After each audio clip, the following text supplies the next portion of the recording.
Warahmatullahi wabarakatuh. Bismillahirrahmanirrahim. Alhamdulillah rabbil alamin. Wal 'aqibatu lil muttaqin wa la 'udwana illa 'alal zalimin. Asyhadu an la ilaha illallah wa asyhadu anna Muhammadan 'abduhu wa rasuluh. Subhanaka la ilma lana illa ma 'allamtana innaka antal 'alimul hakim. Rabbi shrah li sadri wa yassir li amri wahlul 'uqdatam min lisani yafqahu qawli wa amma ba'du. Menerusi suntajatan puasa surau, tuan-tuan imam, tuan-tuan bilal, tuan-tuan guru, para jamaah muslimin muslimat yang dirahmati Allah. Alhamdulillah pada pagi ini dapat sama-sama sekali lagi dalam kuliah subuh kitab dosa-dosa besar. Kitab dosa-dosa besar yang mana sepatutnya kita mengetahui dosa-dosa besar ini menurut kepada khutbah yang lalu, itu disebutkan oleh Rasulullah SAW. Maksudnya, maukah kamu aku tunjukkan dosa yang paling besar? Ya.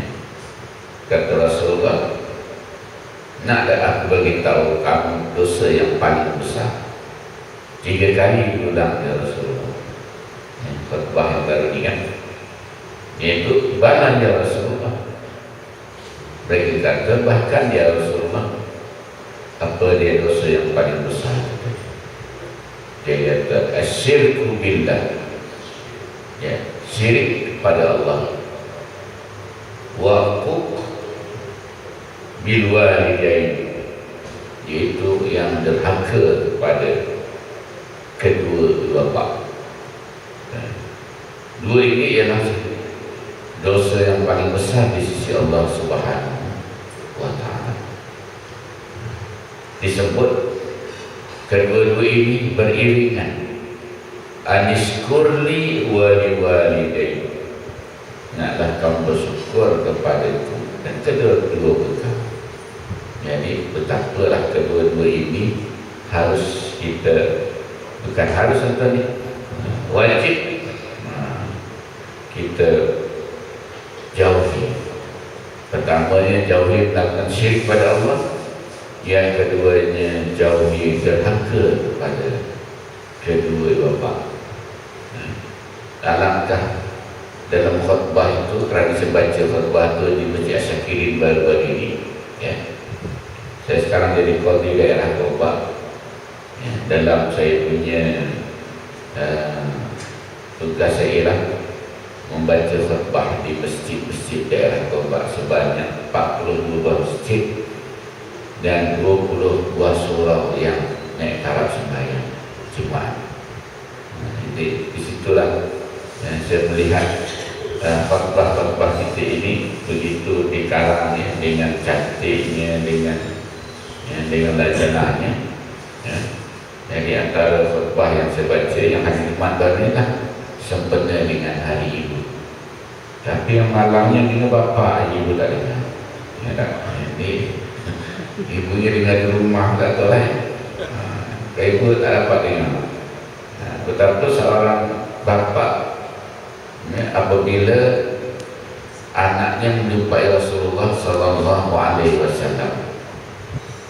dia jumpa Rasulullah, ya Rasulullah, bapa aku nak harta, ya, bapa aku minta duit aku, bapa aku minta, ya, apa yang aku ada. Jadi Rasulullah kata pada pemuda itu, sekarang ini panggil bapa aku nak cakap dengan dia, nak dengar. Lalu ketika mana dia balik manggil bapa dia, datang malaikat kepada Rasulullah SAW. Dia kata, ya Rasulullah, Allah Ta'ala kirim salam. Ya, Rasulullah, Allah Ta'ala kirim salam. Ya, jadi Rasulullah jawablah.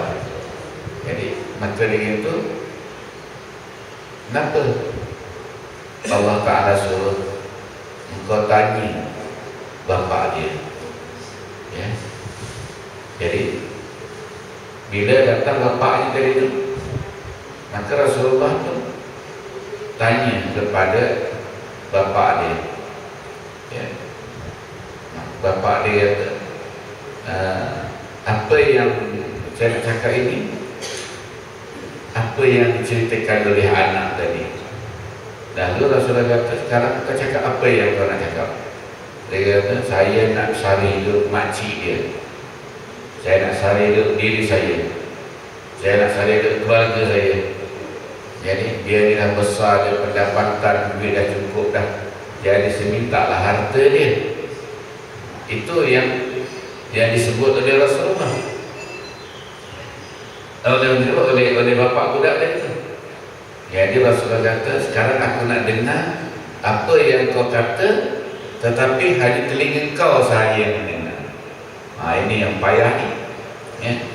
Dia nak disebutkan, ceritakan apa yang dia cakap, telinga dia saja mendengar. Betul tak? Ya. Kita kadang kita bercakap orang lain tak dengar, telinga dengar. Aku geram sungguh. Jadi telinga kita ni dengar. Ya. Jadi Rasulullah dia nak dengar apa yang telinga orang tua tu dengar, orang lain tak dengar. Di situlah dia berintih, dia meruntun ya. Orang kata aku meruntun berintih ni, dia cerita kau ni lah wahai anak ya. Dari kecil lagi aku jaga kau, dari kecil lah aku besarkan kau. Ya, kalau kau sakit aku bawa ubat, aku pergi rawat ya, macam-macam lah.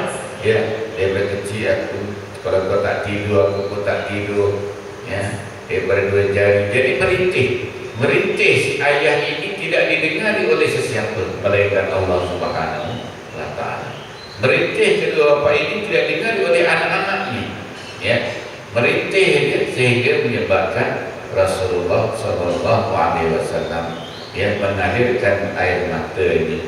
Ya, mendengar cerita ayahnya tadi, betapalah anaknya tidak mahu memberi pertolongan kepada ibu dan bapa. Ya, oleh itu Rasulullah bersabda, dia kata, maluka malu abika, harta kamu ialah harta mak bapak kamu. Di situ kita sebagai anak-anak, ya, apa yang kita milik sekarang ini ialah milik mak bapak kita. Jadi kita tak boleh kita kata ni aku punya, kereta ni aku punya, rumah ini aku punya, duit ini aku punya. Kata Rasulullah, maluka malu abika, harta kamu ialah harta mak bapak kamu. Jadi kita tidak ada milik. Ya, milik kita ialah milik bapak kita. Diri kita milik bapak kita, harta kita milik bapak kita. Betapa Rasulullah Sallallahu Alaihi Wasallam yang melihat rintihan seorang bapa kepada anak.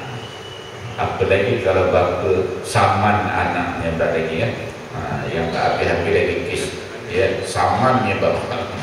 Jadi kita dengar sepatutnya anak yang saman bapa tidak bapak saman anak. Nak kata bapak derhaka ke anak derhaka? Ini persoalannya tuan-tuan. Baik, berbalik kepada kita yang bincangkan pagi ini insya-Allah. Ini lanjutan daripada dosa yang ke-37. Ya, dosa ke-37 ini ialah bersikap riya, sombong atau mempamerkan diri. Ya, bersikap riya, sombong atau mempamerkan diri. Al-kibriya, ya, ialah sifat sombong ya, terhadap Allah Subhanahu wa Ta'ala. Kalau kita rujuk kembali kepada ayat yang menyebutkan Bismillahirrahmanirrahim, yura'una an-nasa wa la yadhkuruna Allah illa qalila. Ya, apa dia? Mereka mempamerkan amal mereka kepada manusia dan mereka tidak ingat kepada Allah kecuali sedikit. Allah Ta'ala kata yura'unan nas, amalan-amalan mereka tadi tidak lain hanya untuk menunjuk-nunjuk kepada manusia. Di yura'un, nanti pada yaumul qiyamah Allah Ta'ala kata kau pergilah jumpa dengan orang yang kamu tunjuk-tunjuk. Disebutkan di sini fawailul lil musallin alladzina hum an salatihim sahun alladzina hum yura'un wa yamna'una al-ma'un. Dalam kita baca surah Al-Ma'un, Allah Ta'ala ingatkan juga, ya, celakalah orang yang solat, iaitu yang lalai dari solat mereka, yang bersikap riak dalam solat mereka, dan tidak mau memberikan pertolongan dalam urusan-urusan keislaman. Jadi termasuk, ya, dalam menunjuk-nunjuk ini, dalam solat pun kita ada perasaan menunjuk, ya. Sedangkan solat nak tunjuk siapa dah tuan-tuan ni? Kita baca, kita doa kita, ya, rukuk kita, sujud kita, di situ sempat juga ada perasaan menunjuk dalam ibadat khusus kita pada Allah Ta'ala. Ya, ada perasaan seumpama kita. Ya, bila kita sujud lama, rajin sujud aku di situ. Terlebih pula, biasa 3 kali, baca sampai 11 kali pula. Jadi ini, ya, kerana apa? Ada perasaan. Perasaan siapa nak dapat nafikan tuan-tuan? Yang kita nak berkata, aku hebat. Hebat tu perasaan juga. Ni nak kata, ya, aku ni malas. Malas perasaan juga. Kerana dia berkaitan dengan an-nafs tadi. Ya, ya, Allah Ta'ala, ya ayyuhallazina amanu zkurullaha zikran katsira wasabbihu bukratan wa asila. Allah Ta'ala sebutkan dalam ayat yang lain, wahai orang yang beriman, naklah kamu perbanyakkan zikir pada Allah Subhanahu Wa Ta'ala.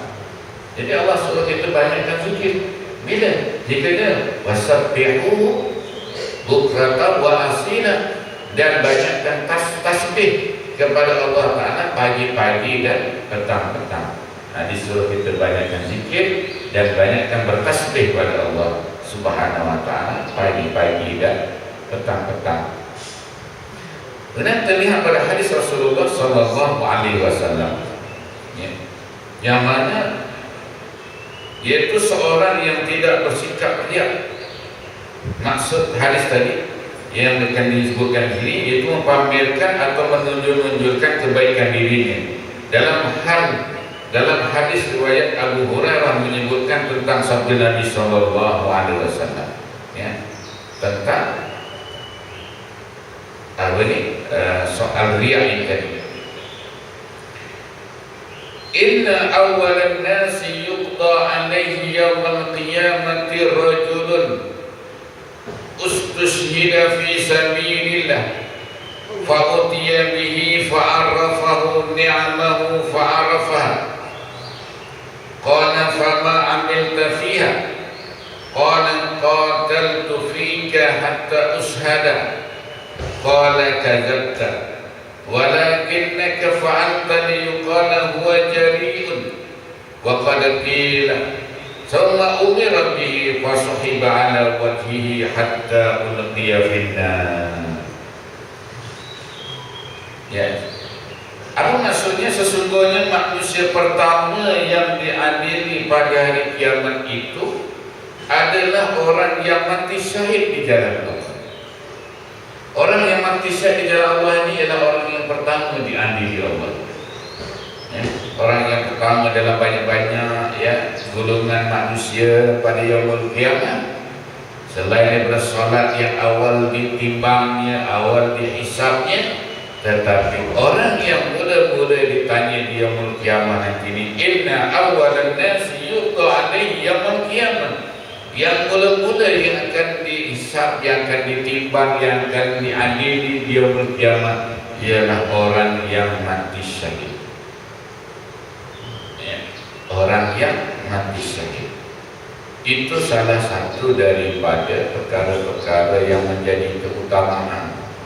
Ya, mereka yang berjuang ke jalan Allah, dia nak cari gugur dalam peperangan mati syahid kerana menegakkan kalimah Allah, menentang musuh Allah. Ya, ini yang diidam-idamkan oleh mereka yang berjuang ke jalan Allah. Ya, bukan sekadar mati di atas katil, mati di ICU, ya, mati di mana kan? Ya, mati di jalan raya, itu belum syahid itu. Ya, tak? mati mabuk, mati berzina, itu belum syahid itu. Ya. Jadi mati yang disebutkan di sini adalah ialah orang yang gugur dalam peperangan. Bagaimana orang yang gugur peperangan nanti bila ditanya oleh Allah Ta'ala ya pada hari kiamat nanti, lalu dia didatangkan dan diperlihatkan kenikmatan-kenikmatannya akibat pahalanya tadi. Ya wala tahsabanna alladziina qutilu fi sabilillahi amwata bal ahya'un inda rabbihim yurzaqun. Jangan kamu menyangka orang yang mati ke jalan Allah tadi itu mati. Mereka tidak mati, bal ahya'un, bahkan mereka itu hidup dan di sisi Tuhan mereka diberi rezeki. Bagaimana kita nak membayangkan, nak menggambarkan orang yang mati syahid tadi itu hidup di sisi Allah, hidup sentiasa disebut namanya, hidup sentiasa diceritakan kisahnya. Ini yang dikatakan hidup. Yang hidup ceritanya ya, seperti para syuhada, para yang berperang bersama Rasulullah fisabilillah, mereka diceritakan kisah-kisah mereka seperti Hamzah bin Abi Thalib ya. Mereka ini diceritakan bagaimana mereka mati syahid ya, yang mana mereka ini hidup pada arti kata kita menceritakan, bahkan hidup di sisi Allah Subhanahu wa Ta'ala. Wa yurzaqun, dan mereka diberi rezeki oleh Allah Ta'ala. Jadi apa disebutkan dari hadis ini ya, kemudian dikatakan selamanya nikmat-nikmat tadi diperlihatkan kepada mereka ya, ditunjukkan rezeki besar mereka. Inilah nikmat kamu yang bakal kamu akan perolehi, inilah ganjarannya, inilah bidadari yang sedang menunggu-nunggu yang namanya, siapa namanya? Bidadari yang menunggu orang mati syahid, Ainul Mardiyah. Lupa pula ya. Siapa-siapa dah dapat yang bidadari yang namanya Ainul Mardiyah, syaratnya mestilah dia kena mati syahid fisabilillah. Dia bermimpi berjumpa dengan Ainul Mardiyah. Nak jumpa dengan Ainul Mardiyah kena lalui 70 pintu bidadari. Satu bidadari dia kata ini ke Ainul Mardiyah, belum lagi. Lalu satu pintu lagi, ini ke bidadari Ainul Mardiyah, belum. Ya, sampai ke 70, ini ke Ainul Mardiyah, iya akulah Ainul Mardiyah. Dan namanya ke 70 sudah cantik, makin cantik, sampai bertemu dengan Ainul Mardiyah, tak tahu dah lupa 70 orang yang lain. Ini betapa cantiknya Ainul Mardiyah. Patut dah jumpa Ainul Mardiyah, banding-bandingkan dia. Rupanya Ainul Mardiyah mengatasi segala bidadari yang 70 orang. Nanti orang buat bidaran tengok bini orang lupa bini sendiri tu. Tengok bini orang lupa bini sendiri. Ini Ainul Mardiyah ni halal. Bini orang juga Ainul Mardiyah. Sepatutnya tidaklah lupa bini sendiri. Bini sendiri lagi cantik daripada bini orang. Jangan kita kata bini kau tak cantik pula ya. Kerana Ainul Mardiyah itu katanya kau boleh kahwin dengan aku, tapi syaratnya ialah kau mati syahid dalam peperangan. Terjaga dia daripada mimpinya. Ya, lalu dia pun berperang bersama Rasulullah. Bila berperang bersama Rasulullah, gugur dia syahid di dalam peperangan. Dan diceritakan kepada Rasulullah, ya Rasulullah, sahabat yang gugur syahid ini, dia menceritakan bertemu dengan bidadari yang namanya Ainul Mardiyah. Lalu Rasulullah kata, dia dah bertemu pun dengan Ainul Mardiyah. Kita jangan jumpa yang ada itu jadilah kan. Yang ada itu juga insyaAllah. Yang di dunia itulah yang di akhirat kita harap. Kerana isteri kita di akhirat nanti ini lebih cantik daripada segala bidadari, ya, lebih cantik daripada Ainul Mardiyah. Allah Ta'ala campakkan kepada kita perasaan kasih kepada isteri. Ya. Jadi jangan kita khawatir pula lah besok nak cari Ainul Mardiyah ya. Isteri tak pandang lah. Isteri kita lebih cantik lah, ya, yakin lah. Ya. Walaupun ada bidadari, bidadari itu ialah sebagai pelayan kepada kita, insyaallah. Tapi syaratnya at-thayyibat lit-thayyibin, maknanya wanita yang baik pasangannya untuk suami yang baik. Baik. Ini orang yang gugur dalam peperangan fisabilillah. Apabila ditayangkan kepada mereka, dibentangkan kepada mereka, diperlihatkan kepada mereka nikmat-nikmat tadi, dan ia mengenalinya, maknanya dia tahu ini aku punya. Bila wasaidun wa mas'ud, bila dipamerkan dan dia juga menjadi saksi menyaksikan segala keindahan dekat skrin besar nanti ni tuan-tuan, dia tahu ini aku ni. Ini aku, tapi handsome sangat pasal ni. Handsome, dia pelihara dia handsome tersebut. Ya, pasal di dunia dia dah tua, dia tak tahu. Punya di sana tak ada yang tua, semua muda-muda belakang. Dia kata ini aku. Tandanya apa? Ini tandanya aku ni. Ya, tanda dia pun ada. Ya, nak kenal orang tadi pun ada tandanya. Rasulullah SAW pun dia nak sebut dalam mengenali seorang seperti Uwais Al-Qarni. Ya, dia kata kau lihat, kalau orang ada tanda putih dekat tengkuknya, itulah orang yang orang minta doanya. Siapa dia Rasulullah? Dia dah Uwais Al-Qarni. Jadi mengenali seseorang juga dengan tandanya. Kalau kau nak tengok muka Sayyidina, ada tanda ini. Ya, tapi kalau tak ada baru muka, payah nak cari. Ya, jadi baru ni saya pergi ke klinik gigi. Jadi dia tengok kaki saya tu ada putih. Dia kata ini macam Sayyidina ni, tanda pada kaki dia. Bila dia sembahyang, sebelahnya dia nampak lagi setelah putih kesan muka putih jadi ni kat kaki saya tu. Jadi dia pun dekat. Dia kata ini Sayyidina kan? Ya. Kenapa tak saya tak tanda kat kaki ustaz tu macam Sayyidina? Jadi dia tak boleh tanda kaki saya. Oh, kata kaki aku ni buat sembahyang jadi tanda juga pada orang. Ya, jadi tanda itu ada pada seseorang apabila ditayangkan pada skrin besar nanti di yaumul qiyamah oleh Allah Taala. Dia tayangkan, dia kata ini aku ni. Ya, yang disediakan pahala untuk aku. Kemudian dikatakan kepadanya, dia mengenalinya, kemudian dikatakan kepadanya, amal apakah yang kau kerjakan sehingga kau akan memperoleh kenikmatan itu. Dia bila tengok tu dah, ini apa sebab kau ni, yang kau buat di dunia tu apa dia? Yang di dunia yaumul amal, di dunia itu ialah hari untuk kita beramal di sini sekarang ini, dan akhirat ialah yaumul hisab. Di hari akhirat ialah hari untuk perhitungan. Jadi ditanya kepada dia, dikatakan kepada dia, ya, apakah amalan yang menyebabkan kamu ini mendapat nikmat yang seumpama ini, yang kamu akan dapat. Ini belum masuk surga lagi ni, masih di dalam alam barzakh, masih dalam alam yaumul mahsyar, pada masa ya, ketika mereka dijalankan perhitungan. Dia tanya balik, ya, apa amalan ni yang kau buat ni hebat sungguh kau ni, ya, disaksikan orang dan dia juga menjadi saksi. Wa syahidun wa mas'ud, ya, dia akan menjadi saksi kepada apa segala amalannya, wa mas'ud, dan akan disaksikan oleh ramai orang, seorang demi seorang akan ditayangkan. Jangan khawatir ramai mana, jangan khawatir lambat cepatnya, ya, kerana ketika itu orang akan menyaksikan. Ada orang yang tak sempat menyaksikan, ya, ketika mana ditayangkan segala amalan-amalan kita di yaumul qiyamah. Jangan kita kata tak apa, ya, tak ada siapa tengok, ya tak? Semua akan tengok. Ini kerja kau dulu, patutlah. Ya tak? Aku punya rumah kau pecah, beliau kau yang pecah yang beliau. Ketika itu semuanya akan menuntut hak masing-masing.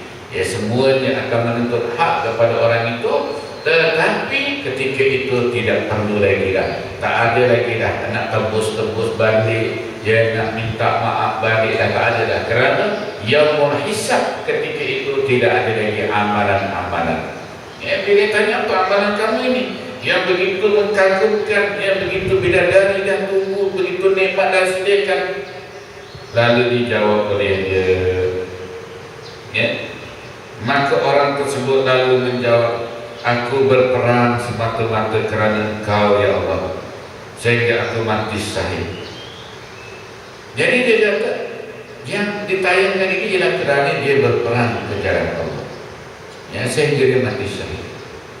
Ya, dia gugur dalam peperangan kerana Allah Ta'ala. Baik, ini ialah kata-kata semasa dia memasak dan amalan semasa dia di dunia. Dialah orang yang ke depan. Dia ke depan, ke belakang dalam keadaan yang pantas. Mifar mudbirin ma'an. Dalam syair ni antara nak cerita kepantasannya tadi dengan kuda. Mifar mudbirin ma'an. Macam mana nak bayangkan kepantasan dia naik kuda tu kan? Ya. Mifar dalam keadaan menunggang kuda, mudbirin, ke depan, ke belakang dalam masa satu masa. Oh, pantasnya dia nak ceritakan kepantasan dia dalam menunggang kuda, kepantasan dia dalam peperangan, ya, disyairkan sedemikian kepantasannya. Ya, dialah yang ke depan, dialah yang banyak bunuh orang kafir, dialah yang memegang bendera, dialah segala-galanya. Ini ialah ya apa yang dilaksanakan di dunia dalam peperangan fisabilillah. Dialah yang mengatur strategi, dialah bukan dia macam-macam dia buat laksanakan di dunia dalam peperangan fisabilillah. Ini ya, secara umum lah ya tak. Walaupun dia tembak seorang yang mati kan, tapi dia kata akulah pembunuh kafir. Walaupun seorang, orang ni 10 tak bunyi pun. Contohnya kan, peluru ni dia simpan, peluru ni yang kena musuh ni disimpan peluru ni. Yang contoh lah dia nak cerita ya, di dalam peperangan ini bila dia balik selamat, alhamdulillah selamat ya, alhamdulillah tak kena bungkus. Jadi dia bersyukur. Baik, bila dia kata macam tu, dia kata apa? Dia kata aku peroleh tadi kerana aku berperang semata-mata kerana engkau ya Allah, sehingga aku mati syahid. Lalu Allah menjawab,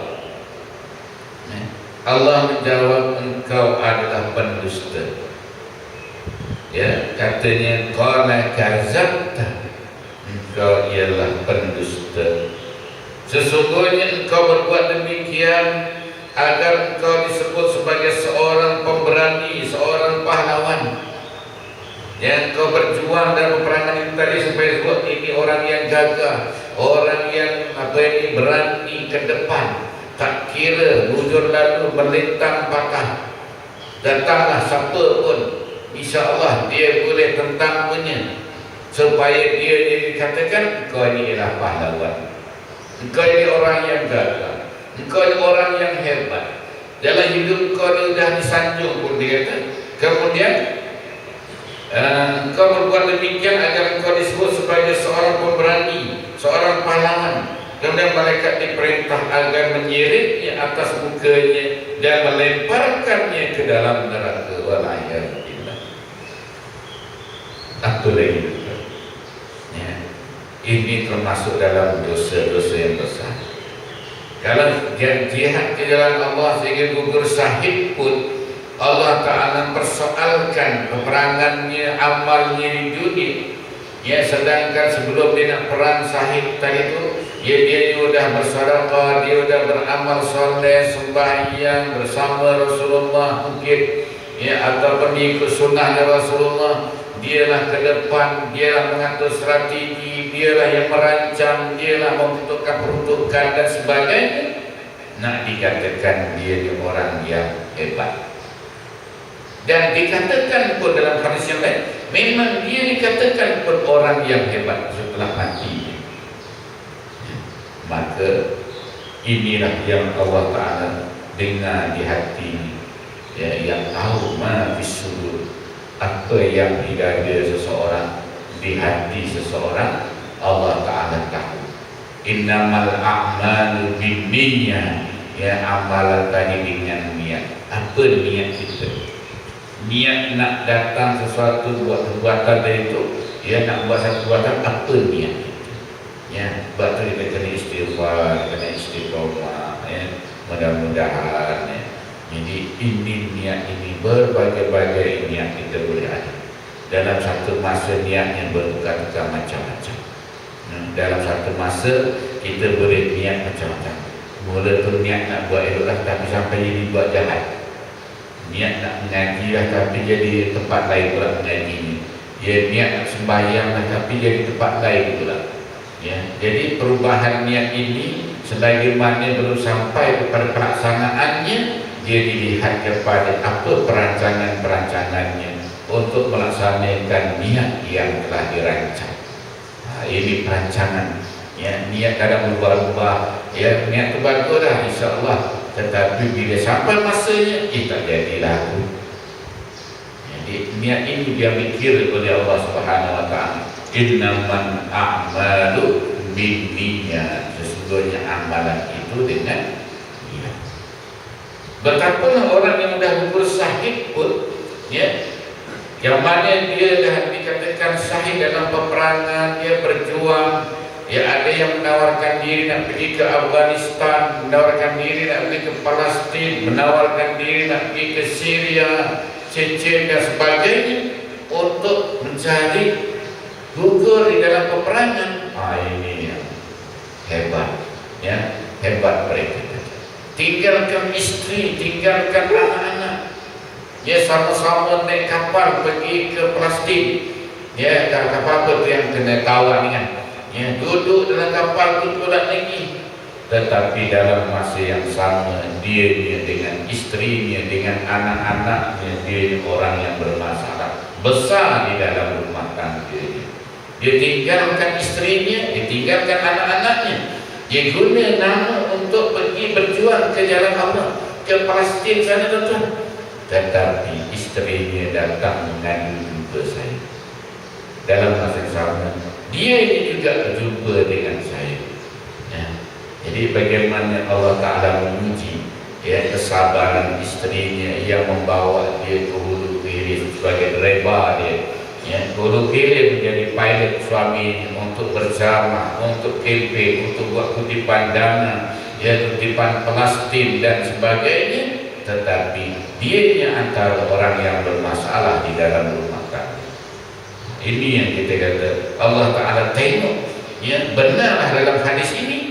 Kamu kalau mati, kita mati bukan mati kerana jalan yang sebenar, kerana mati nakkan nama-nama dalam yang sama. Isteri kamu tidak rela, isteri kamu tidak beri nafkah, isteri kamu pukul, isteri kamu tinggalkan. Ini benar. Ya. Bila baca hadis ini, lepas tu bila ditengok pula keadaan masyarakat yang berjuang fisabilillah ini, dia mesti ada background yang berlatar belakangkan yang sama dengan perbuatannya. Ya, kita mesti daripada diri kita, keluarga kita, ya, mesti support. Kita mesti dalam keadaan yang bersedia, ya, sabar, isteri pun terima, ya, ikut cara Rasulullah, tak tinggalkan isteri dengan tidak ada nafkah, tidak menipu dalam berceramah, tidak menipu dalam mungkin derma, tidak menipu berbagai-bagai penipuan yang dilaksanakan. Ya. Jadi saya pun terkejut besar. Orang kadang kata terkejut beruk mana kan. Tengok orang yang macam ini, yang boleh terjadi juga. Kalau saya sebut tuan-tuan memang tahu orang ini. Saya tak nak sebut lah. Biarlah sampai mati. Ya, pasal untuk menjaga masalah. Sebab itu bila saya baca di sini, benarlah apa yang disampaikan oleh Rasulullah. Ya, Allah Ta'ala akan tanya. Ditakdirkan di syahid sekalipun, Allah Ta'ala tidak akan lepas pertanyaan ini. Jadi sebab itu bila dakwah dia yang berjuang, ya, dengan kutipan derma, dananya dan sebagainya. Sebab itulah Allah Ta'ala gazabkan kau bohong, kau dusta, ya. Apa yang kau buat di dunia itu bohong. Engkau nak apa disebut namanya, terpampang nama kau, terpampang nama kau kena tawar, terpampang nama kau kena ancam. Kau selamat pula lagi, kau bawa balik lagi, ya. Kau jadikan isteri kau sebagai khadam kau. Semuanya akan terjawab di hadapan Allah Subhanahu Wa Ta'ala. Mudah-mudahan dia cepat bertobat.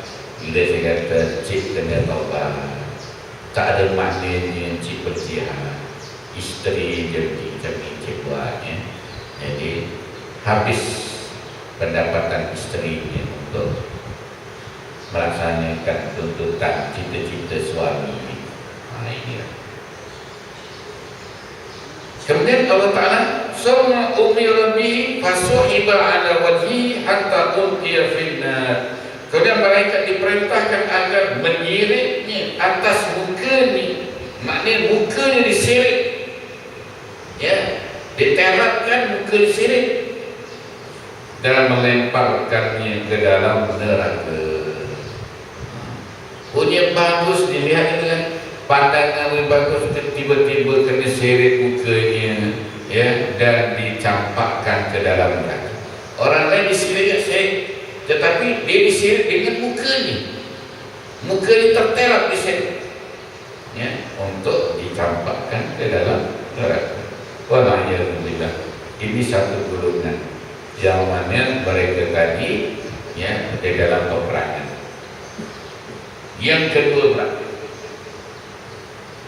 Apa kata Rasulullah? Wa rajulun wassa'allahu alaihi wa a'tahu min asnafil mal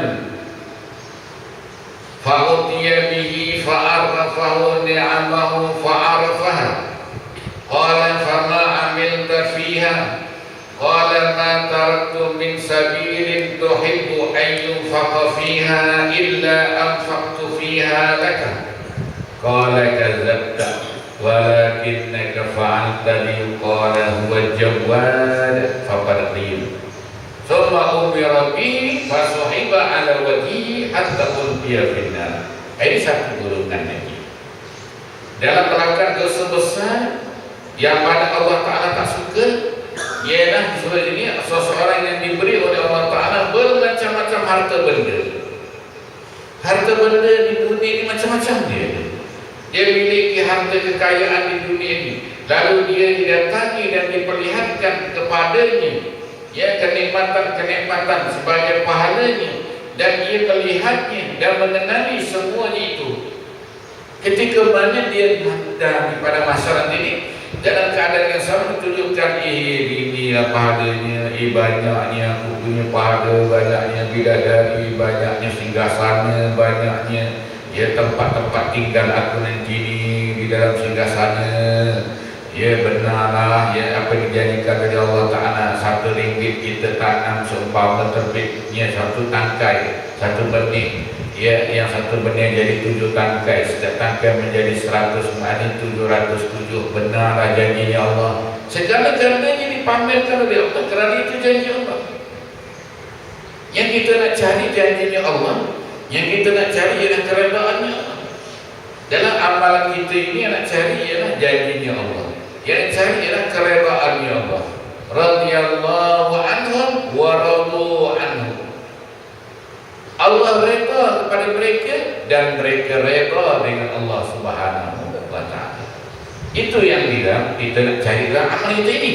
Bila dah dalam keadaan yang sedemikian, ya, ditunjukkan ganjaran-ganjarannya, pahala-pahalanya, amal sedekahnya, pembinaan, ya, tempat-tempat ibadahnya, masjid suraunya, pengajiannya, segala-galanya, anak yatimnya, ya, dikorban duitnya, hartanya, segala-galanya. Gangguan iblis laknatullah tak terlepas. Ya, gangguan iblis tak terlepas. Berapa banyak dikorbankan. Nak jadi macam Abu Bakar As-Siddiq, bila tanya apa yang ada pada kamu ya Abu Bakar, Allah wa Rasul. Nak jadikan Umar bin Khattab, apa ialah setengah untuk Allah dan Rasulnya, setengah untuk keluarga. Nak jadikan mereka sebagai contoh, qudwah, ikutan pengorbanan sahabat ini. Masih ada lagi perasaan sayang. Kadang orang nak pinjam kereta kita pun kita rasa bimbang, ya. Nak pinjam kereta 2003, pinjam kereta boleh, boleh, tapi hati-hati, tapi itu ada lagi kerana bimbang. Bila pinjam dia boleh, tapi syarat bayar, ada tapi syarat lagi. Jadi kita tidak menyerahkan sepenuhnya kepada orang. Patut tapi itu tak bayar. Nah, siap buat agreement lagi, sign ni, ni sign ni, kalau kau mati ke, ingat ni. Anak kau tolong sambut, kalau aku mati, kau bayar juga untuk anak aku. Jadi, bagaimana kita nak cari yang amalan macam mana Abu Bakar, macam mana Umar, macam mana Osman, ya, macam mana sahabat yang lain. Oh, payah tuan. Ustaz Zainal tak boleh kan? Ya tak. Saya kata okey, bayar boleh, pinjam boleh tapi bayar. Tapi tuan-tuan, itulah masanya kita nak lihat aku ni dipuji oleh Allah Ta'ala. Kadang-kadang orang minta sedekah RM10, merayu-rayu dia jual keripik, kerupuk kan. Bang cicit RM10 satu ni, RM10 ya. Ni untuk makan saya ni, saya jual kerupuk ya. Kita nak beli, tengok atas ke bawah, siap tanya Nabi tak? Tanya isteri lah. Isteri memang tak nak panjang, tak payah lah, tak payah. Tanya isteri tak payah lah, tengok siap nak tolong beli ya, dah beli balik, goreng tak sedap lah, ada kok dah lama balik dah hangit tu lah, kan tak boleh beli juga, kan tak sedap, dah bisi pula dah di rumah, gaduh bini satu hal lagi ya tak. Jadi bini kita nak kena support abang ni. Kalau abang kalau tak apa, ni juga abang beli lah ni, kereta nak bagi-bagilah, tu lagi besar lagi pergi ya tak. Itu kalau kata-kata jaga tu suami dia senyap kan. Ini maknanya tuan-tuan, nak korbankan sedikit untuk merubah itu harta Allah Ta'ala ini. Nak cari dalam banyak-banyak yang kita sedekahkan, nak cari satu yang betul-betul kerana Allah Ta'ala, Allah Akbar ya. Nak cari saat dan ketiganya, inilah yang betul-betul ikhlasnya aku nanti ya. Inilah yang betul-betul ikhlasnya aku buat ni, mudah-mudahan ya Allah ya. Aku sedekah ni tak tahu siapa orang tak ada nampak kiri kanan, aku masuk dalam tabung diam-diam ni. Dan kita ada tabung gerak. Nak masukkan dia dalam tabung gerak tu, ni nak masuk 10 ke 20 ke kira. Lepas kira masuk 10 fikir lah jatuh kuasa ni betul ke tak betul. Fikir jatuh kuasa pula lagi. Jangan fikir nak masuk 10 fikir jatuh kuasa betul tak. Ini budak ni ya, suruhan ke apa ke ni ya, sedikit petik derma dan cukup banyak ya. Sekarang ni tong-tong derma yang letak di kedai-kedai, yang letak di restoran, letak di mana, siapa bertanggungjawab? Tak ada siapa yang bertanggungjawab. Di wilayah penguasa buat rampasan dekat 200 tong derma. Bila di kontak nombor-nombor tu tak ada pun yang jawab. Kita kontak ni, ni kan tak ada jawab, tak jawab. Bunyi hello ya apa, dia jawab apa? Terus tak dia jawabnya ya. Maknanya tidak ada yang bertanggungjawab. Bukan letak untuk anak yatim, bina surau, bina sekolah, bina anak yatim tamat kami, macam-macam dia letak dia logo dekat situ tu. Bila dihubungi tak ada tunggu. Resip satu line RM5, satu line RM25, satu line RM5. So ya, kita hubungi nombor telefon, nombor yang ada dia di dalam perkhidmatan. Aja. Bila kita dapat kupon tadi tu, yang tu ketik derma lari macam lepas kudung. Ya, sama hilang dah. Ya. Siapa yang bertanggungjawab? Sebab itu ini menjadi tanda tanya kita nak sedekah. Kalau aku bagi kat budak ni niat macam mana? Sekarang aku bagi kau pemakan untuk kau. Bagi kau tu bagi sahajalah. Ya, kalau dah makan belum? Kalau pukul 1 pagi dekat kedai-kedai, ya, duduk kat pasar-pasar, ini bukan masa nak ketik derma. Ya. Kerana ini menjadi satu trend ya di daerah Gombak. Apabila masjid-masjid didatangi dengan pengunjung-pengunjung yang tak sembahyang, apa dia, wanita-wanita duduk dekat pintu dengan anak, tak payung ya, tak kain, derma. Saya cakap dengan puasa satu hari nanti ni, kau suruh perempuan-perempuan datang satu negeri, tangkap yang wanita-wanita dengan anak-anak ini ya, daripada mana, tolong siasat. Kita tak nak orang luar tengok, apalah negara Islam, negara yang maju, ada lagi ketik derma. Ya sepatutnya tak duduk dekat pintu pagar tolong dia, kenapa sampai minta tak derma, menjatuhkan image Islam itu sendiri, yang jatuhkan maruahnya orang Islam. Dan bagi tahu dengan kuasa, kutip mana-mana perempuan yang duduk di Islam ini, ya, yang tak sembahyang, yang merupakan tak sembahyang, kutip mana-mana perempuan yang kutip derma tu, bawa ke pejabat, siasat dia, siapa dia sebenarnya. Ya, untuk kita kenal pasti siapa yang di belakang dia. Ini tuan-tuan.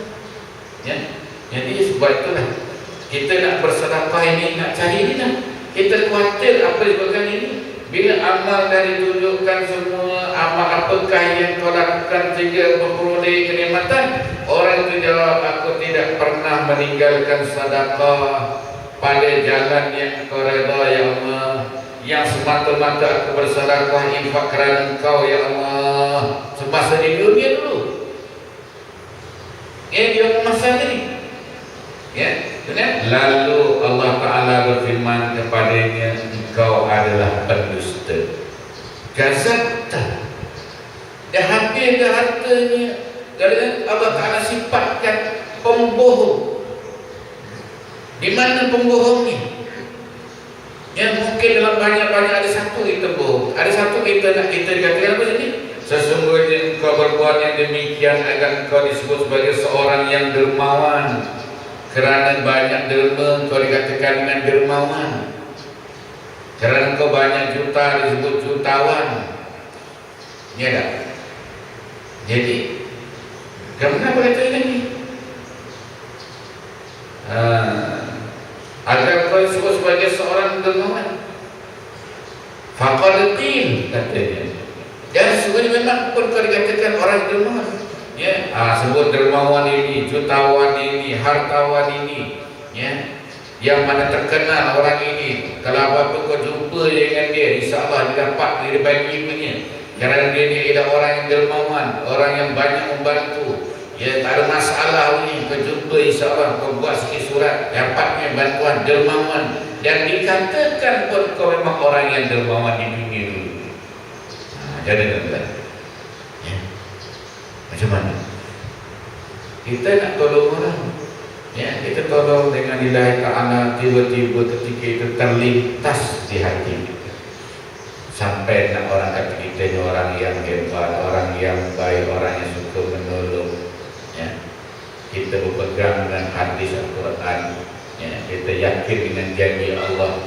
Pada peringkat awal, tapi peringkat pelaksanaan terlintas pula rasa nak kita tadi buat benda yang tak betul. Ya, kita nak tolong, lepas itu ada benda yang kita nak cari pula bila dengan kita tolong. Ya, ini ya, tolong dengan ada tujuan. Ya, sebab itu dalam perkara yang seumpama ini Allah Ta'ala kata, kemudian malaikat diperintahkan agar menyiritnya atas mukanya juga dan melemparkannya ke dalam neraka. Bila Allah Ta'ala kau bohong, sebenarnya kau bohong, kau buat tadi bukan betul ni kerana aku, kau buat kerana orang lain, kau buat tidak ikhlas, kau buat tadi kerana nakkan sesuatu daripada orang itu. Kau bohong, kau bohong, kau bohong. Payah betul ini. Rasa macam tak nak derma bidangnya. Tapi janganlah kita tak berderma, tak bersedekah. Man lam yashkur qaliluhu lam yashkur kathiruhu. Siapa yang tak bersyukur dengan yang sedikit, yang banyak kita bersyukur. Tadi katanya, iza takarrara takarrara. Apabila itu ulang-ulang dia akan makin mantap. Kita mulakan dengan RM1, naik RM2, RM5, diulang-ulang, dia akan makin mantap dengan ibadat itu. Dalam hal ini adalah yang terbilang akan teruskan juga amalan-amalan sedekah tadi untuk mendapatkan ganjaran yang dijanjikan oleh Allah. Ya, apa ni? Manjana bil hasanati. Apa dalam kata ya?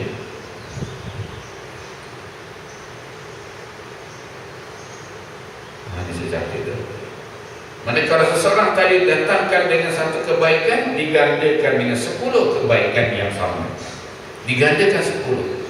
9, 10 tolak 1, jawapannya ialah 19. 19 ini 9 yang baginya dan 10 yang disimpan oleh Allah Subhanahu wa Ta'ala. Mana nak cari? Mana dikira-kira 9 tolak 1 jawapannya 19? Ya tak jumpa tu kan? Belum lagi 9 tolak 1 jawapannya 700 sudah dikira. Mana datangnya? Ialah ganjaran yang Allah Ta'ala sediakan kepada orang yang sedekah pada jalan Allah.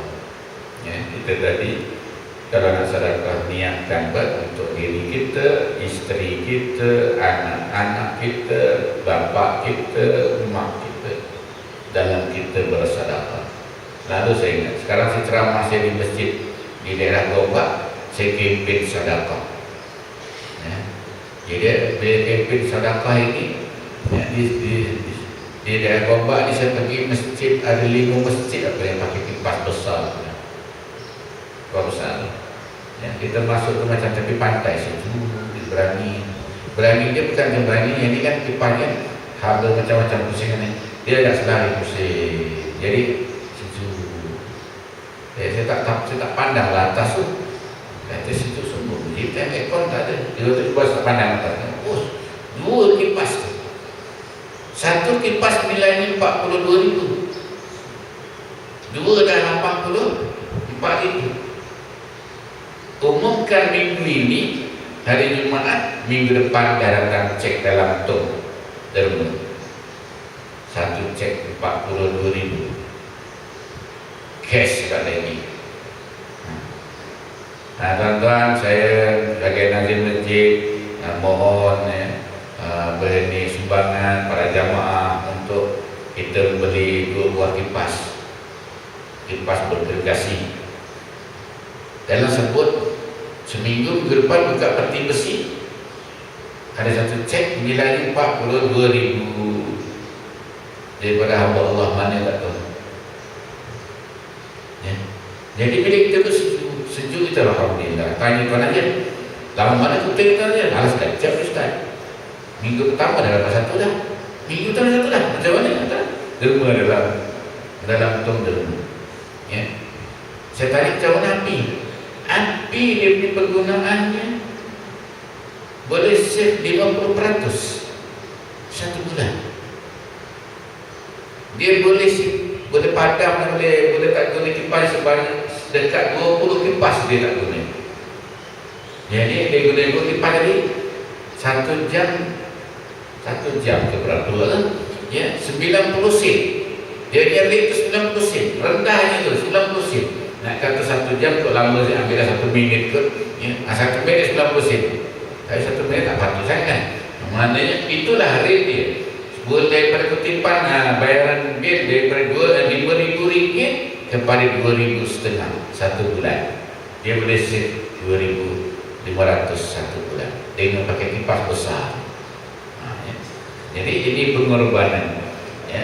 Kalau dia tadi mengorbankan untuk kipas, niatnya tadi itu lillahi ta'ala supaya orang dalam masjid sejuk, supaya orang yang ramai datang tak panas. Kalau panas di rumah datang ke masjid sejuk. Kan orang datang ke masjid surah kan cari sejuk kan. Di masjidnya ada aircon, surahnya ada aircon, di rumah tak ada aircon, datang masjid bulan puasa. Sejuk. Ini makanya apa-apa yang dilaksanakan dalam sedekah ini jangan sampai dikatakan dia ni dermawan. Maknanya dia buat tadi dah tak diketahui dah siapa yang memberi pun tak tahu. Tiba-tiba ada sekeping cek yang tulis itu cash RM42,000. Jadi tak ada satu tak ada satu majlis besar-besar, tak ada satu surat yang mengiringi, ya tak ada satu bil yang penerimaan. Ini dalam usaha-usaha nak mengelakkan daripada engkau dikatakan orang yang hebat, engkau ni memang orang dermawan, memang kau ni betul dermawan, pemula. Buktinya dah banyak dah kau ini. Itu dah. Boleh ke payah. Ya, ustaz sendiri payah. Ya, ustaz payah. Tak kira ustaz mana nak ustaz lah tadi. Ustaz payah. Maka dia itu nak katakan dermawan, ikhlas dalam ibadah. ikhlaskan, sembunyikan tangan kanan beri, tangan kiri tak tahu. Ya, cukup payah buat. Mudah-mudahan yang kita buat tadi yang diterima oleh Allah Taala. InsyaAllah.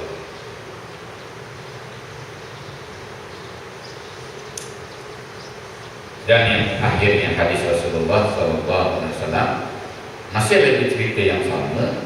Warajulun ta'allama al-ilma wa 'allamahu wa qara'a al-Qur'an fa utiya bihi fa 'arafahu ni'amahu fa 'arafaha qala fama 'amilta fiha qala ta'allamtu al-ilma wa 'allamtuhu wa qara'tu al-Qur'ana qala kadzabta walakinnaka ta'allamta liyuqal huwa 'alim wa qara'ta liyuqal huwa qari thumma umira bihi fasuhiba ala wajhihi hatta ulqiya finnar. Ini ialah satu golongan ini, satu golongan yang menuntut ilmu pengetahuan dan mengajarkannya, dan yang membaca Al-Quran, lalu ia didatangkan dan diperlihatkan kenikmatan-kenikmatan itu sebagai pahalanya, kemudian ia melihatnya dan mengenalinya. Lalu Allah Ta'ala menanyakan, amal apakah yang kau lakukan sehingga akan memperoleh kenikmatan tersebut? Ini satu golongan lagi, golongan yang belajar ilmu kemudian dia mengajar.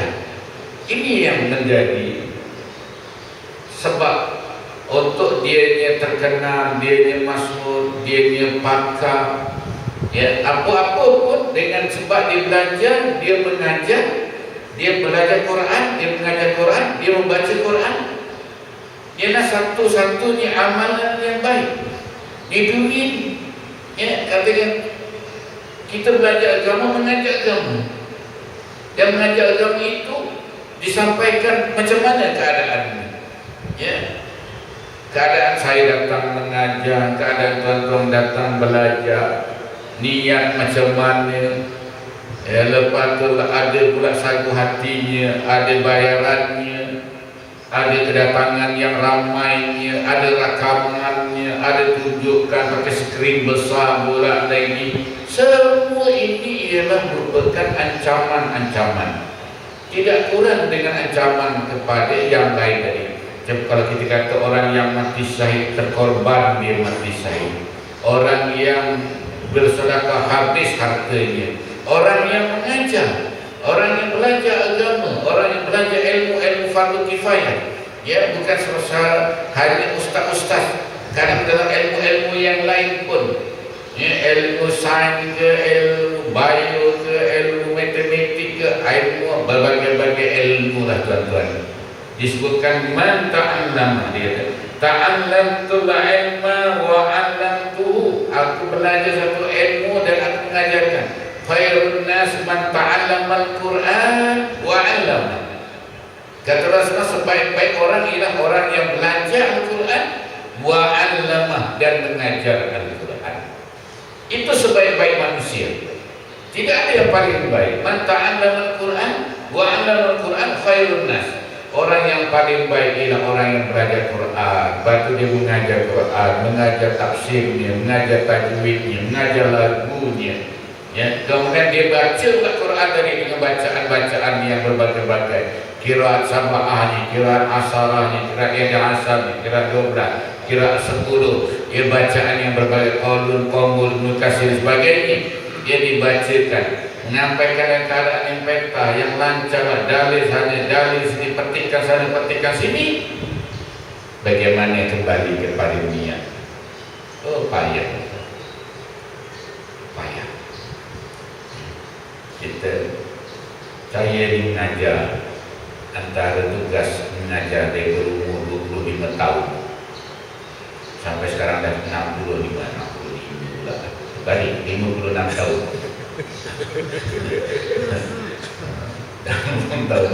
Jadi dah berapa tahun dah mengajar, alhamdulillah. Ya. Beginilah keadaan. Daripada dulu ini dia selama-lamanya. Tuan-tuan takkan dulu saja dan lain sampai pattern menyanyi pula. Dia takkan jadi penyanyi. Ya. Dan mengajar dulu, ini insyaAllah selama-lamanya beginilah.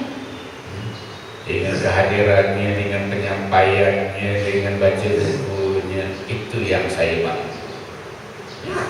Kadang-kadang Ustaz lagi dah lebih sikit usahanya, tak sempat. Kadang balik malam tadi, main dengan cucu pukul 11 baru buka kitab. Tak baca malam pagi ni, buka dah sekejap sebelah cucu. Jadi cucu sebelah kalau dia boleh pen, dia conteng dia buku.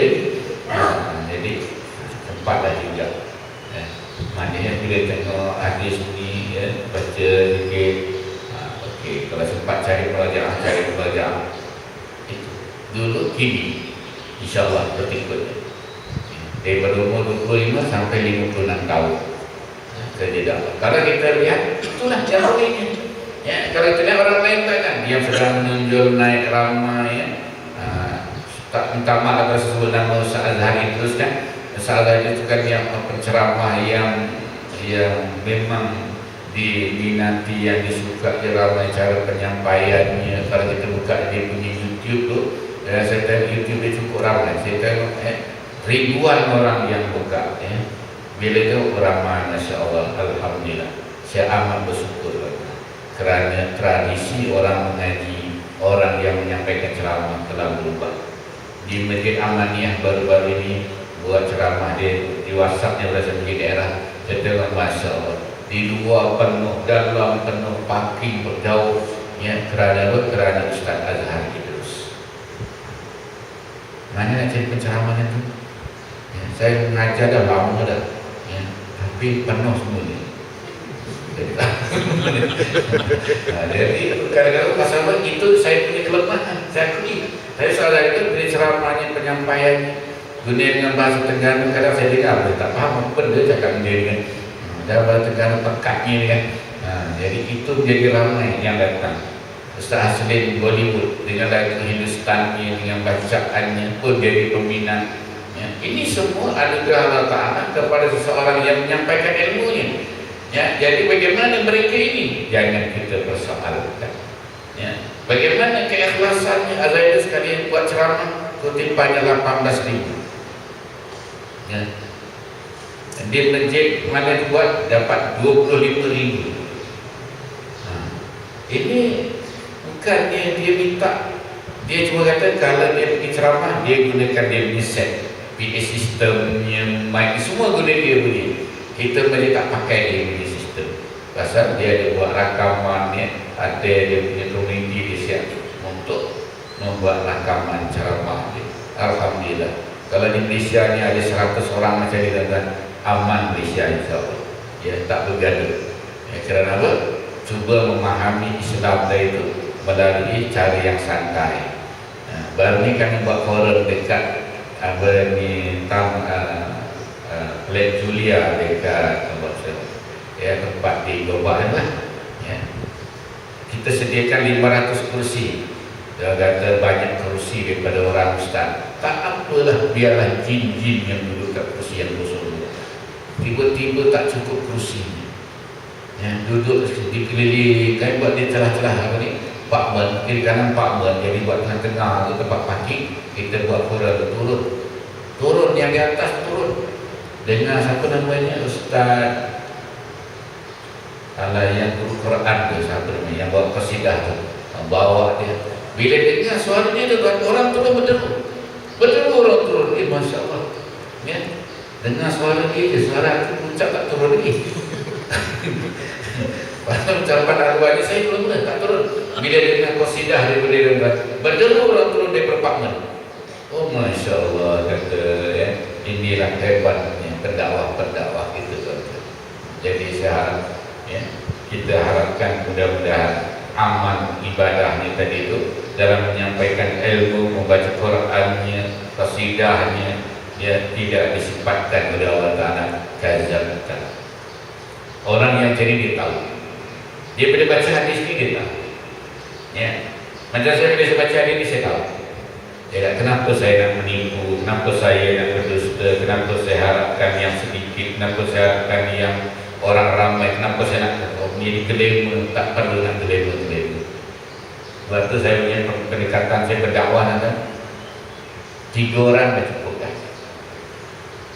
Kadang saya disuruh Ustaz datang tamat tak ramai saya kata paling kurang 3 orang, Imam, Bilal, siap. Ya dari Ustaz tak kalah punya Ustaz tak. Ada Imam jangan balik, ada Bilal jangan balik, ada siap jangan balik, yang lain dia balik. Pasal apa tak? Pasal saya kata 3 orang ini bagi orang belajar agama, mufrad, musanna, jamak. Mufrad itu seorang, musanna 2 orang, jamak 3. Di Arab tak 3 dan selebih. Tapi kalau imam yang bilang siap lari balik, tengok saya balik. Pasal apa? Nah, dah orang pakai balik semua tak cukup korum 3 orang. Jadi korum saya mestilah 3 orang dan ke atas. Jadi pilih cara itu barulah. Nah, ini cara saya lakukan. Karena bimbang dengan apa yang dijadikan oleh Rasulullah. Orang yang seumpama ini engkau dikatakan orang yang ahli. Orang yang seumpama ini engkau dikatakan kau yang qari. Orang yang memang sedap bacaannya. Ya tertidur orang yang mendengarnya. Terbangun terkeluar apa dia aura dia dari kulit kau baca, masya Allah. Ya bila tarik qasidah dan turun berduyun-duyun orang turun. Masya Allah. Inilah kehebatannya. Maka kita kata Rasulullah dalam hadis ini, "Summa umira bihi fasuima ala wajhi." Orang yang demikian juga Allah Taala kata kepada mereka, perintahkan selitnya atas mukanya dan lemparkan dia ke dalam neraka. Allah ya. Ini kedudukan orang yang berilmu, yang pandai baca Quran ya. Saya cakap dengan anak buah saya ya, dia kata engkau dah pandai baca Quran, engkau belajar qiraat asal ya, cuba engkau jadi imam sekali-kali baca qiraat lain ya tak? Allahu Akbar ya. Bismillahirrahmanirrahim, alhamdulillahirabbil alamin.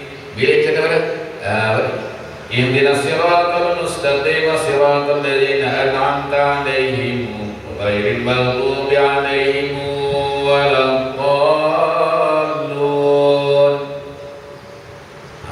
Makmum nak baca apa? Nak amin ke nak amin? Kerana itu qiraat asal, qiraat qadun. Jadi bila dibaca macam itu, ialah meneruskan warisan bacaan Al-Quran itu, supaya jamaah ini bacaan qiraat asal, bacaan qiraat waras, bacaan qiraat hafil itu bacanya hafz an-asr yang biasa. Bacaan Ibnu Katsir. Dia kata paman nanti kalau saya baca makmum tak farakah. Tak ada yang farakah. Pasal kau baca yang betul. Tapi dengan syarat kau beritahu dulu tuan-tuan para jamaah saya akan baca qiraat Qambul. Tuan-tuan saya nak baca qiraat Ibnu Katsir selepas Fatihah. Jadi ini nak supaya meneruskan warisan ulama-ulama ini. Ya, bila kata dia belajar dan latin dia ya, apa dia anzartum. Jadi saya sempatlah belajar sikit-sikit tapi tak berani nak guna. Pasal mengaji sikit lepas tu guru meninggal, tapi takkan tu dia lah. Bukan guru meninggal, saya meninggalkan guru.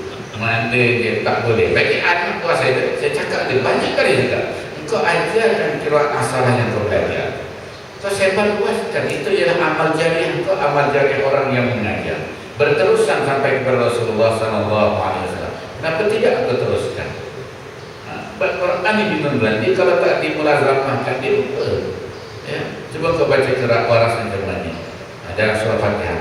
Surah Fatihah kalau tuan-tuan beli kaset Abdul Basit beli kaset, kita dengar macam-macam kan? Itu ialah qiraat yang muktabar yang memang dibaca di zaman Rasulullah SAW. Yang diperakui oleh Rasulullah, mengikut lancar satu-satu tempat, satu-satu negeri yang mana Al-Quran itu diturun, orang itu tak boleh. Cuma yang tak boleh kira sedia berhad. Macam kita katakan, Iyyaka na'budu wa iyyaka nasta'in. Kita baca, Iyyaka na'budu wa iyyaka nasta'in. Itu tak boleh. Iya tak ada dalam qiraat yang lain. Itu qiraat orang Minang ya. Iya mak, iya Ustaz, iya tu tak boleh, itu tak termasuk dalam qiraat. Iya kan na'budu wa iyyaka nasta'in. Iya mak, iya Ustaz, iya tu tak ada dalam qiraat. Qiraat jaga pun tak boleh juga. Ghairil maghdubi siratan alhamdulillah rabbil alamin, itu tak ada.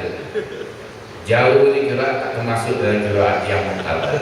Kalau baca alhamdulillah rabbil alamin itu memang cengkih. Dia bukan alhamdulillah itu memang pekat betul jauh dia. Alhamdulillah rabbil alamin. Bila dah. Imam ni kena suka lah dia. Tetapi itu ialah bagaimana kita tadi meneruskan wirasah, warisan Al-Quran. Tapi kena ingat lagi, jangan sampai dikatakan kau ni hebat, kau ni orang yang hafaz Quran, kau ni pandai baca Quran asal tak. Jaga itu. Baca kalau dia memahami, ya kita ada bidang kita boleh cari harta, bidang kita boleh cari ilmu, bidang kita berjihad. Bidang-bidang ini jangan sampai lari daripada niat asal kita kerana Allah Ta'ala, niat asal kita cari redha Allah Ta'ala, yang mudah-mudahan kita mendapat ganjaran di sisi Allah Subhanahu wa Ta'ala. Jadi sekali cukup sekarang ini, insya-Allah ya kita sambung kepada yang berikutnya. Ya, panjang kan, yang ini bahas panjang bukan dalam tajuk ini cukup panjang, tak berapa muka, tak habis lagi. Ya, 6 muka, 8 muka semuanya. Jadi mudah-mudahan ya, yang saya bacakan untuk sama-sama kita mengambil pengajaran dan iktibar daripada hadis-hadis Rasulullah sallallahu alaihi wasallam. A'udzu billahi minasyaitonir rajim. Bismillahirrahmanirrahim. Alhamdulillahirabbil alamin wassalatu wassalamu ala Rasulillah wa ala alihi wa sahbihi. Allahumma ja'al jam'ana hadza jam'an marhuma wa tafarraqan ma'suma. Allahumma inna nas'aluka al-huda wa tuqa wal 'afafa wal ghina. Allah ya Allah ya Tuhan kami, ampunkanlah segala dosa-dosa dan kesalahan-kesalahan kami ya Allah. Ampunkanlah segala dosa-dosa dan kesalahan-kesalahan kedua bapa kami ya Allah. Pelihara mereka berdua ya Allah. Sayangilah mereka berdua di sisi-Mu ya Allah. Di mana mereka pelihara kami, menyayangi kami waktu kecil dulu ya Allah. Allahumma ya Allah ya Tuhan kami, ampunkanlah segala dosa-dosa guru-guru kami, dosa istri kami, dosa suami kami, dosa anak cucu kami, dosa jiran-jiran kami, dosa saudara-saudara kami, minal muslimin muslimat birahmatika ya arhamar rahimin. Allahumma ya Allah ya Tuhan kami, anugerahkan kami ya Allah anak-anak yang soleh ya Allah, anak-anak yang taat berperintah-perintah ya Allah, anak-anak yang taat dan kasih kepada Nabi Muhammad sallallahu alaihi wasallam, anak-anak yang taat dan kasih kepada kedua bani ya Allah, anak-anak yang cemerlang dalam pelajaran mereka, cemerlang dalam perasaan mereka, bahagia dalam kehidupan mereka, bahagia di dunia, bahagia di akhirat ya Allah. Rabbana zalamna anfusana wa illam taghfir lana wa tarhamna lanakunanna minal khasirin. Rabbana atina fid dunya hasanah wa fil akhirati hasanah wa qina adzabannar wa sallallahu alaihi wa sallam. Walhamdulillahi rabbil alamin. Taqabbal